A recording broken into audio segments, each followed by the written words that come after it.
पश्चिम बंगाल में संदेशखाली में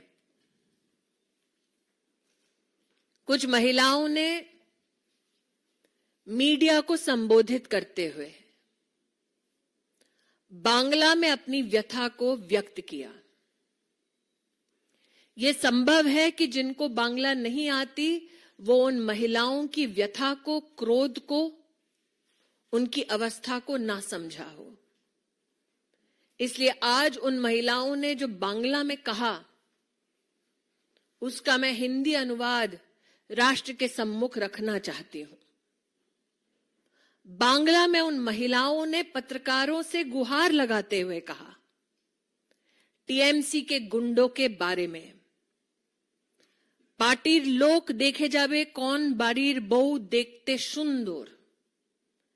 टीएमसी के लोग घर घर जाकर देखते थे किस घर की कौन सी बहू सुंदर है। के कौम बॉयशी, उम्र में कौन कम है। ये बंगाल की संदेशखाली की महिलाएं पत्रकारों से बांग्ला में कह रही थी कि उनके पतियों को तुम्ही स्वामी होते पारो किंतु तुम्हार कोनो अधिकार नहीं। जिन औरतों को आइडेंटिफाई किया जाता उनके पतियों से कहा जाता कि तुम इसके पति हो सकते हो, लेकिन अब तुम्हारा इस औरत पर कोई अधिकार नहीं है। इन बांग्ला की संदेशखाली की महिलाओं ने पत्रकारों से कहा, निये चले जाबे रातेर पर रात, उठाकर ले जाते थे रात दर रात। যতক্ষণ তাদের মনটা না ভরবে ততক্ষণ তোমার रिहाई नहीं। जब तक टीएमसी के इन गुंडों का मन नहीं भरता था तब तक इन औरतों को रिहा नहीं किया जाता था। ये आरोप है जो संदेशखाली की दलित, जनजातीय, मच्छीमार समाज और किसान परिवार की महिलाओं ने मीडिया के वहां पर लोकली पत्रकारों से गुहार लगाते हुए कहा।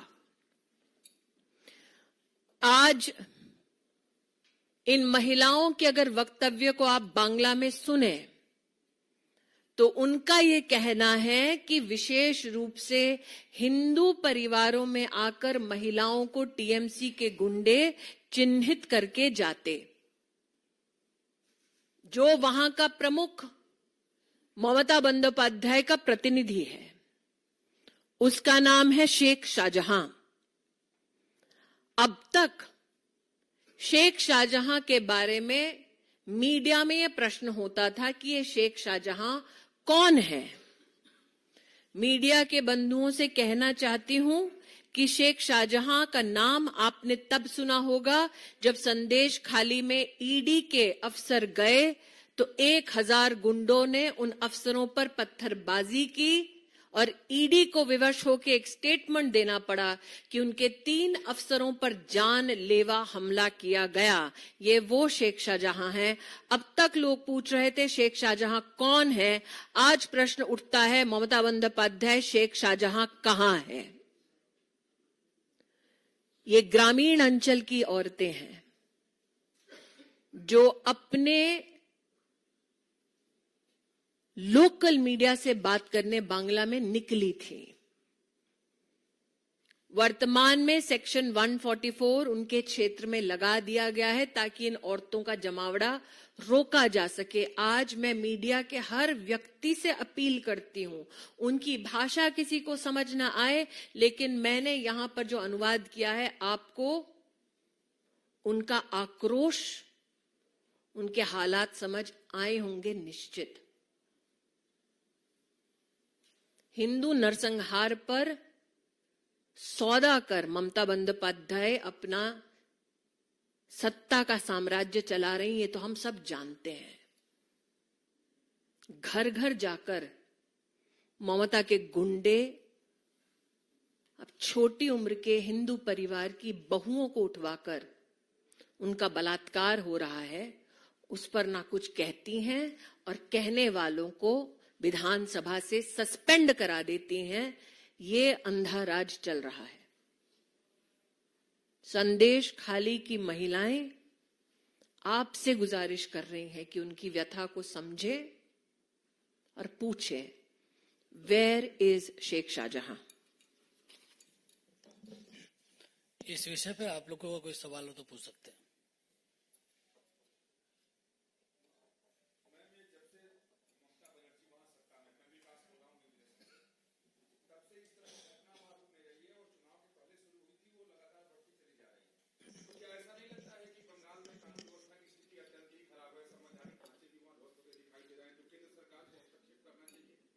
हर बार जब ऐसा कोई मामला मीडिया के सम्मुख आता है तो ममता बंदोपाध्याय ये कहती हैं कि ऐसे कोई तथ्य नहीं है जिस पर कार्रवाई हो।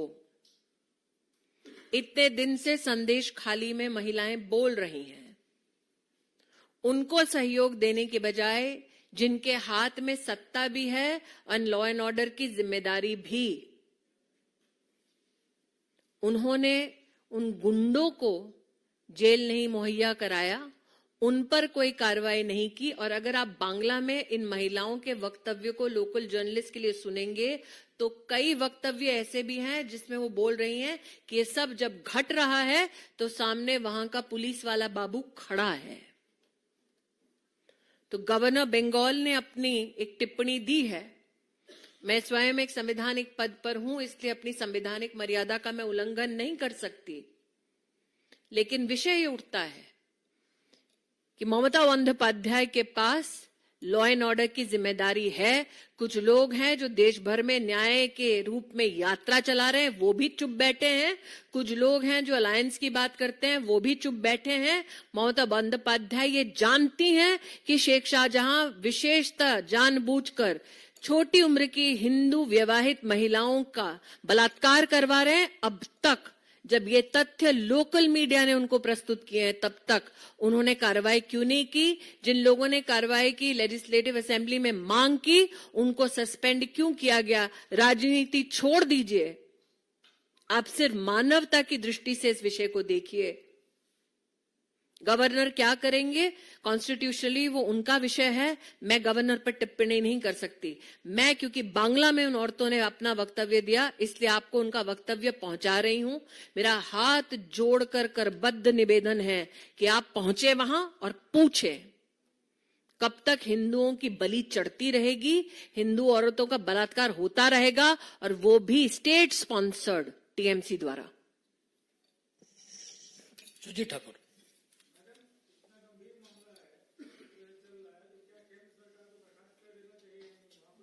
आप संवैधानिक प्रक्रिया जानते हैं। आप चाहते हैं कि मैं संविधान का उल्लंघन करूं, वो मेरे लिए संभव नहीं है।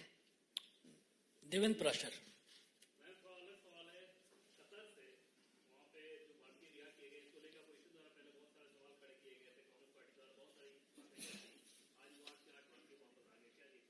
मैं इतना ही कहूंगी, नेवी वेटरन्स को जिस प्रकार से वापस लाया गया वो भारत सरकार के विशेष प्रयासों का एक नतीजा है। साथ ही प्रधानमंत्री मोदी ने वर्षानुवर्ष, अगर आप उनके ऑपरेशन गंगा को देखें जिसमें यूक्रेन से 22,000 हिंदुस्तानी लौटे थे, सुदान में ऑपरेशन कावेरी में 2500 लोग लौटे थे हिंदुस्तान, नेपाल के अर्थक्वेक में 5,000 हिंदुस्तानी फंसे थे, ऑपरेशन मैत्री के माध्यम से वो लौटे। वंदे भारत में आपने देखा कोविड के वक्त लगभग 2 करोड़ से ज्यादा हिंदुस्तानी घर लौटे। तो घर वापसी और राष्ट्र के साथ साथ विश्व भर में हिंदुस्तानी कहीं भी रहे उनके हितों का संरक्षण करना, ये नरेंद्र भाई की प्राथमिकता रही है। और कतर से जो लौटे हैं भारत, उन नेवी वेटरन्स का हम सब कृतज्ञता की भावना से स्वागत करते हैं और मोदी जी को भी आभार व्यक्त करते हैं। संदेश खाली के संदर्भ में किसी का सवाल है?